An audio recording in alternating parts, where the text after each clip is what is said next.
மாண்புமிகு பிரதமர் அவர்களே, உங்க முன்னாடி கையை கட்டிக்கிட்டு அடிமையா இருக்காங்களே சிலர், அவங்கள வச்சு தமிழ்நாட்டை குறைச்சி எடை போடாதீங்க. விமானத்து மேல கையை வச்சா டெல்லியில் இருக்கக்கூடிய ஆணவத்துக்கு நாங்க கொடுக்கிற பதிலடி கடுமையானதாக இருக்கும். தமிழ்நாட்டுக்காக தமிழத்துக்காக போராட இப்ப யார் இருக்கா? தந்தை பெரியார் இல்ல, பெருந்தலைவர் காமராஜர் இல்ல, பேரறிஞர் அண்ணா இல்ல, தலைவர் கலைஞர் இல்லைன்னு நினைச்சீங்களா? அது பெரிய தப்பு. அவங்களுடைய முழு உருவமா இந்த முத்துவேல் கருணாநிதி ஸ்டாலின் இருக்க. பச்சோந்திக்கே டஃப் கொடுத்து கலர் மாறுகிறாரு அந்த பழனிசாமி தான். ஓனாய் எதுக்கு அழுன்னு எல்லாருக்கும் தெரியும் தானே. அதனால மக்கள் என்ன பண்ணாங்க, பழனிசாமியுடைய நடிப்புக்கு ஆஸ்கர் விருது கொடுக்க முடியாதுன்னு 10 தோல்வி பழனிசாமி ஒரு பட்டத்தை கொடுத்தாங்க. எங்களுக்கு கூட்டணி வேற கொள்கை வேறன்னு பேசி இருக்கிறார் பழனிசாமி அவர்களை. அப்படி என்னதான் உங்ககிட்ட கொள்கை இருக்கு, கொஞ்சம் விளக்கமா சொல்லுங்க.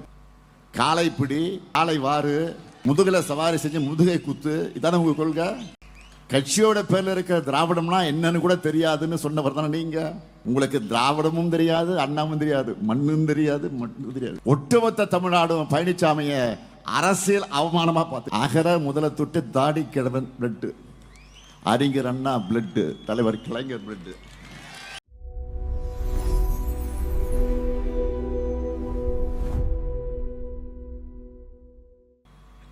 நாம் இந்த தேர்தலை சந்திச்சுட்டு இருக்கோம். இதை தமிழ்நாட்டு மக்கள் உணர வேண்டும். இந்தியா சுதந்திரம் அடைஞ்சப்போ பசியும் வறுமையும் தான் பெரும்பான்மையான மக்களோட வாழ்க்கை நிலையா இருந்துச்சு. அந்த அவல நிலையை மாற்றணும்னு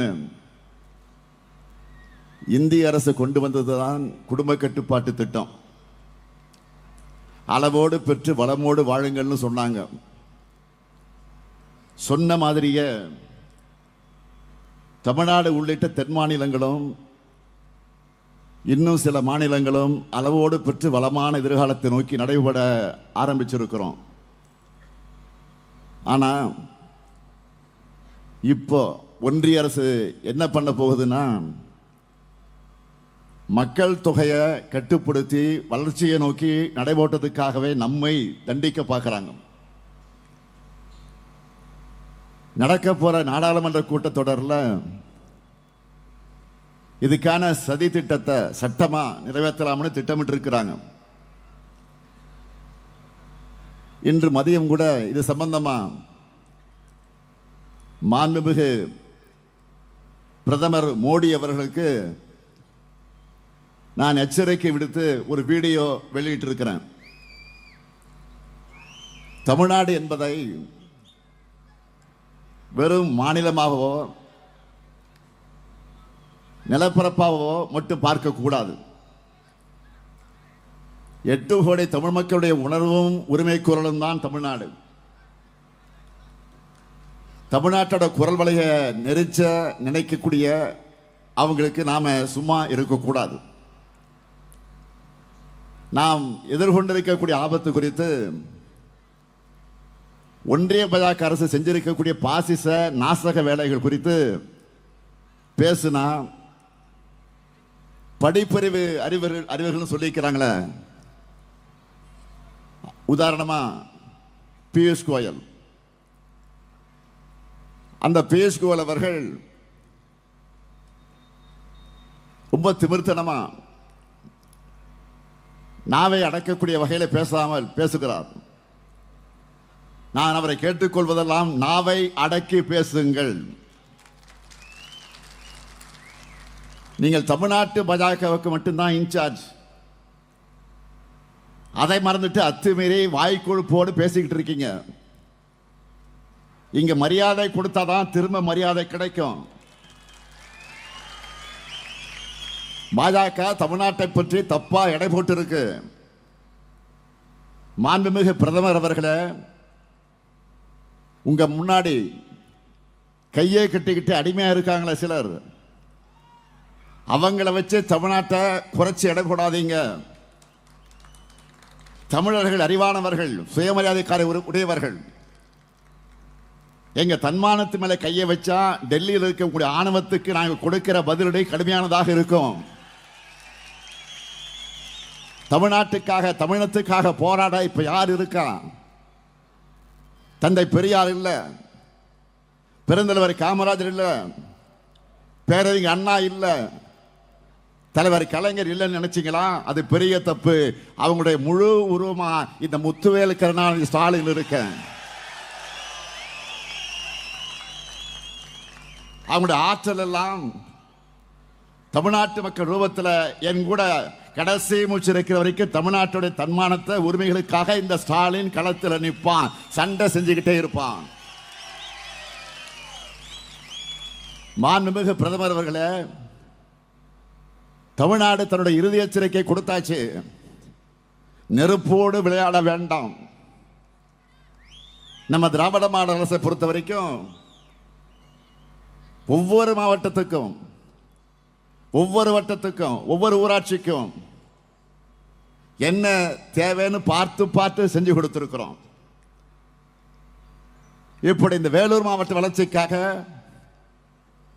செய்யப்பட்டிருக்கக்கூடிய திட்டங்கள்ல சிலவற்றை மட்டும் நான் ஹைலைட்டா தலைப்புச் செய்தியா சொல்ல விரும்புகிறேன்.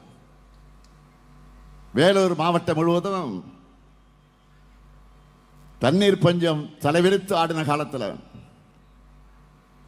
தண்ணீர் பஞ்சத்தை போக்குகிற வகையில் 1300 கோடி ரூபாய் மதிப்பீட்டில் ஒகேனக்கல் கூட்டுக்குடி திட்டம் கொண்டு வந்தோம். அப்போ உள்ளாட்சித்துறை அமைச்சராக இருந்த நான் தான் அதை தொடங்கி வச்சேன். வேலூர் மையப்பகுதியில் 198 கோடி ரூபாய் மதிப்பீட்டில் பென்ட்லைன் அரசு மருத்துவமனை, சேர்க்காடு திருவள்ளூர் பல்கலைக்கழகத்தில் கல்விசார் கட்டடங்கள், காட்பாடி அருகே சட்டக்கல்லூரி, அப்துல்லாபுரம் அருகே டைடல் பார்க், 10 மேம்பாலங்கள், 7 தடுப்பணைகள், பாலாற்றின் குறுக்கே தடுப்பணைகள், அணைக்கட்டு அரசு மருத்துவமனை, குடியாத்தத்தில் வட்டத்தலைமை மருத்துவமனை, குடியாத்தம் சேர்த்துவண்டை முதல் நெல்லூர்பேட்டை வரை, ஏரிக்கரை வரை குடியாத்தம் சுற்றுச்சாலை, அப்துல்லாபுரம் விமான நிலையம் முதல் டிசி குப்பம் ஒடுகத்தூர் வரை ரூபாய் 50 கோடி மதிப்பிலான 4 வழிச்சாலை, பொன்னை அருகே ஆற்றின் அருகே கட்டப்பட்ட 35 கோடி ரூபாய் மதிப்பிலான உயர்மட்ட மேம்பாலம்,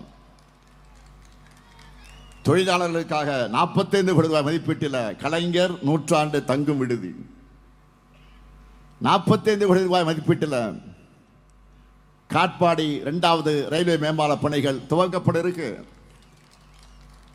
176 கோடி ரூபாய் மதிப்பில் அணைக்கட்டு பகுதியில் மேலரசம்பட்டி கிராமத்தில் தடுப்பணை கட்ட அடிக்கல் நாட்டப்பட்டு வேலைகள் நடைபெற்று வருது. 100 கோடி ரூபாய் மதிப்பீட்டில் காங்கேய நல்லூர்ல இருந்து தத்துவாச்சாரி வரையிலான மேம்பால பணிகள் நிறைவேறக்கூடிய நிலையில் இருக்கு. இப்படி எண்ணற்ற சாதனைகளை செஞ்சிருக்கிறோம். ஒவ்வொரு திட்டத்தையும் செயல்படுத்தும் போதும் என் மனசுல என்ன ஓடும் தெரியுமா? மாவட்டங்கள் உட்கட்டமைப்பில் வளர்ச்சி அடையணும், மக்கள் பொருளாதாரத்தில் மேம்படணும், இளைஞர்களுக்கு வேலை வாய்ப்பு கிடைக்கணும், மகளிர் வாழ்வு செழிக்கணும். மொத்தத்தில் திராவிட மாடலால தமிழ் சமூகமே உயரணும். இதுதான் முதலமைச்சர் பொறுப்பில் உட்கார்ந்திருந்தது என்னுடைய எண்ணமா இருக்கு. இப்படி நினைச்சுதான் ஒவ்வொரு திட்டத்தையும் உருவாக்குகிறேன், ஒவ்வொரு கையெழுத்தையும் போடுகிறேன். ஒவ்வொரு ஃபைல்லையும் கையெழுத்து போடும்போது அதனால பயனுள்ள லட்சக்கணக்கான மக்களுடைய மகிழ்ச்சி தான் என் கண் முன்னாடி நிற்கும். இங்க சிறுபான்மை மக்கள் அதிகமாக வாழுறீங்க. நாட்டோட பிற பகுதிகளில் சிறுபான்மை மக்கள் எத்தகைய அச்சுறுத்தல்களுக்கு ஆபத்துகளுக்கு எதிர்கொண்டிருக்காங்க உங்க எல்லாருக்கும் நல்லா தெரியும். ஆனால் தமிழ்நாட்டோட ஒவ்வொரு சிறுபான்மையினரும் பாதுகாப்பாக இருக்கிறாங்கன்னா திராவிட மாடல் ஆட்சி தமிழ்நாட்டில் வலிமையாக இருக்கிற காரணத்தால் தான். தலைவர் கலைஞர் வழியில் இந்த ஸ்டாலின் அதை உறுதி செஞ்சிருக்கிறார். திமுகவும் தோழமை கட்சி இயக்கங்களும் தான் சிறுபான்மை மக்களுடைய உண்மையான காவல் அரணாக இருக்கும்.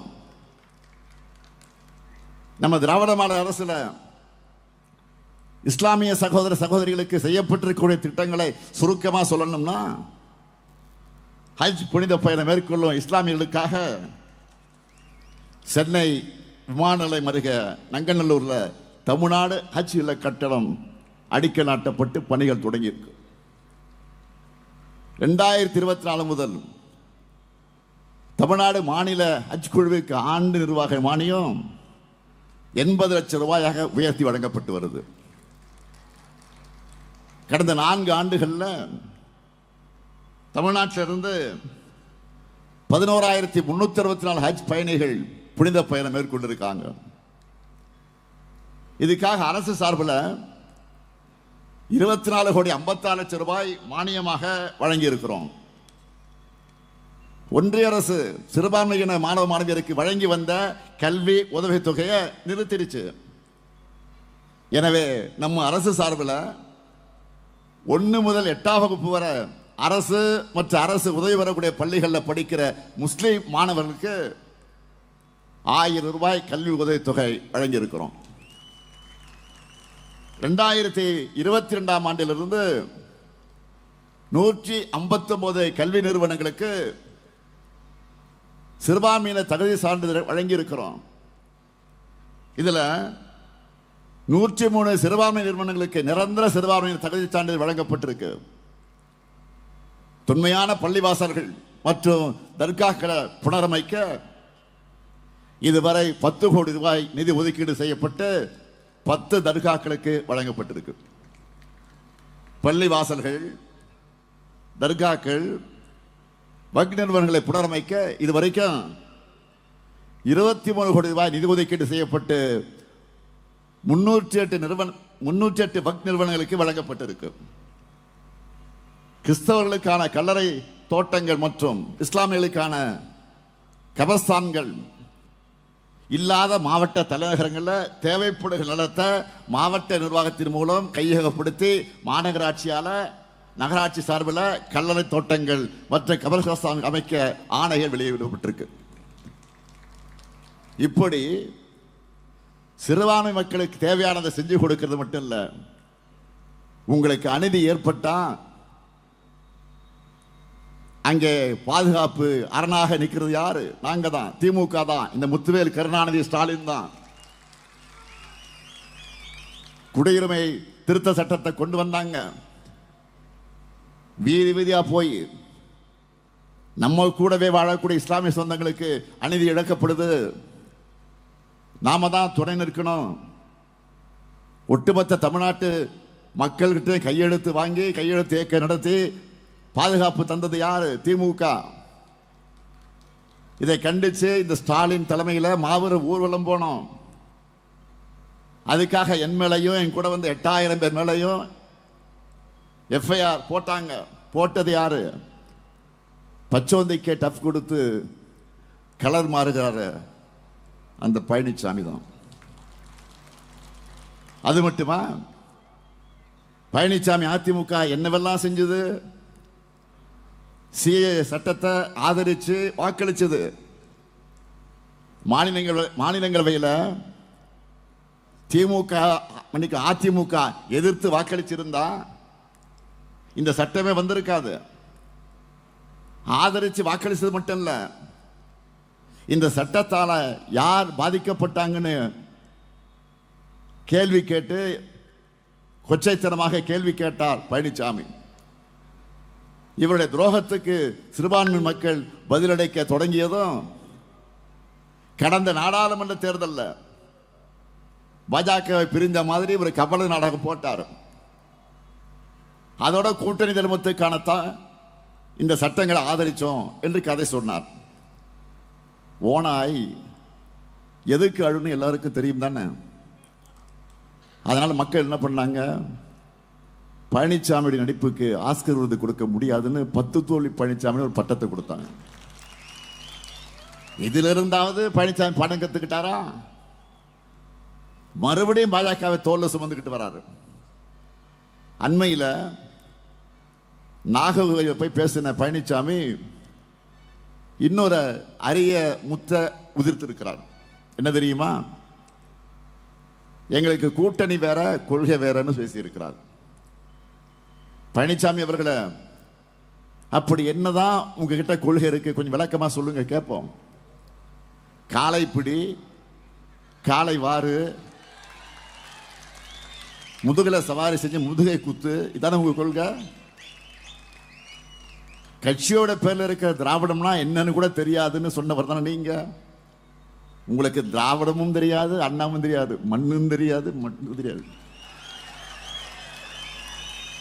அதனால்தான் ஒட்டுமொத்த தமிழ்நாடும் பழனிசாமிய அரசியல் அவமானமா பார்த்துட்டு இருக்கு. அப்படிப்பட்ட பழனிசாமிய முகமடியா பயன்படுத்திக்கிட்டு டபுள் என்ற பேர்ல என்டிஏ ஆட்சி என்ற பேர்ல தமிழ்நாட்டுக்குள்ள நுழைஞ்சிடலாம்னு பாஜக திட்டம் போடுது. அதிமுக வெற்றி பெற்றா அது என்டிஏ ஆட்சியாகத்தான் இருக்கும்னு வெளிப்படையாக பேச ஆரம்பிச்சுட்டாங்க.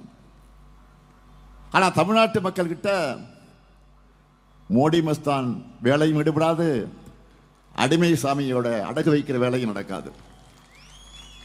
ஏன்னா தமிழ் மக்களுக்குள் இருக்கிறது அகர முதல தொட்டு தாடி கிழவன் பிளட். நல்லா கவனிங்க,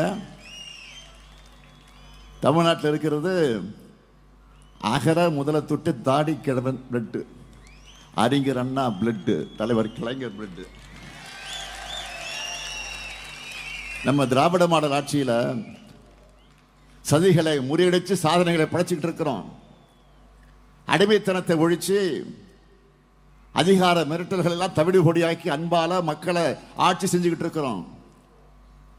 வெறும் புள்ளி விவரங்கள் அல்ல, கோடிக்கணக்கான தமிழ் மக்களுடைய புன்னகையால் எழுதப்பட்டிருக்கக்கூடிய சாதனை சரித்திரம் தான் திராவிட மாடல். முதலமைச்சரான முதல் நாள் நான் போட்ட